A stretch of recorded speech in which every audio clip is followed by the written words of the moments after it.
আসসালামু আলাইকুম রহমতুল্লাহ।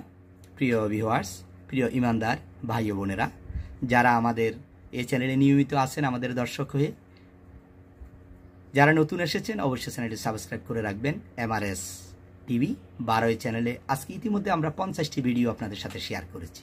আজকে হচ্ছে 51 নম্বর ভিডিও। 51 নম্বর ভিডিওর ভিতরে আমরা একটি মাত্র হাদিস আপনাদেরকে পড়ে শোনাবো। একটু মনোযোগ সহকারে শুনবেন এবং আমলের নিয়তে শুনবেন, যাতে এই হাদিসটি শুনে আপনার জীবনে যাতে আপনি আমল করতে পারেন। ইনশাল্লাহ হাদিসটি পড়ছি, একটু মনোযোগ সহকারে শুনবেন। বিসমিল্লাহির রহমানির রহিম।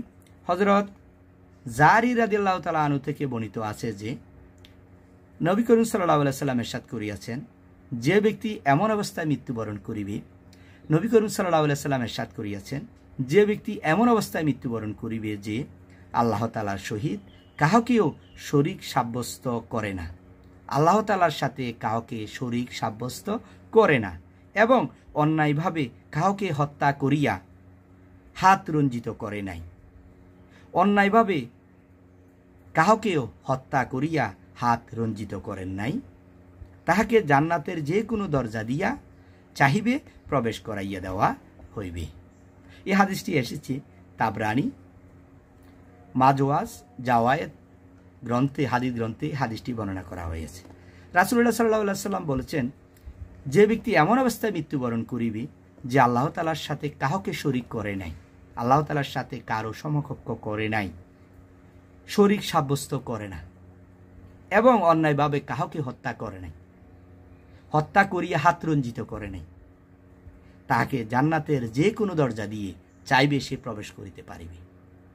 আল্লাহ তাআলার সাথে কারো শরীক করে নাই এবং অন্যায়ভাবে কারো হত্যা করে নাই, কোনো মানুষকে হত্যা করে নাই, সে হত্যা করিয়া তার হাতকে রঞ্জিত করে নাই, এই ব্যক্তি বেহেশতের যে কোনো দরজা দিয়ে চাইবে সে প্রবেশ করিতে পারিবে, তাকে সে দরজা দিয়ে প্রবেশ করার অনুমতি দেওয়া হবে। সুবহানাল্লাহ, খুবই গুরুত্বপূর্ণ একটি হাদিস। অন্যায়ভাবে কাউকে হত্যা করে নাই এবং আল্লাহ তাআলার সাথে কাউকে শরীক করে নাই, এই ব্যক্তি বেহেশতের যে কোনো দরজা দিয়ে প্রবেশ করিতে পারিবে। সুবহানাল্লাহ, খুবই গুরুত্বপূর্ণ একটি হাদিস। আমরা হাদিসটি আপনাদেরকে শুনিয়েছি আমি আমলের নিয়তে, আপনারাও আমলের নিয়তে শুনবেন। এই হাদিসের আলোকে যাতে আমাদের জীবনে আমরা আমল করতে পারি, বাস্তবায়ন করতে পারি, সে আশা আল্লাহ তাআলার কাছে প্রার্থনা করে আজকের এই ভিডিওটি এখানে শেষ করলাম। সবাই ভালো থাকবেন, সুস্থ থাকবেন। আসসালামু আলাইকুম রহমতুল্লাহ। আমরা আজকের যে ভিডিওটি আপনাদের সাথে শেয়ার করেছি, এই ভিডিওটি হচ্ছে 51 নম্বর ভিডিও। ইতিমধ্যে যে হাদিসগুলো, যে ভিডিওগুলো আপনারা দেখেন নাই, চাইলে আপনারা ভিডিওগুলো দেখে নিতে পারেন।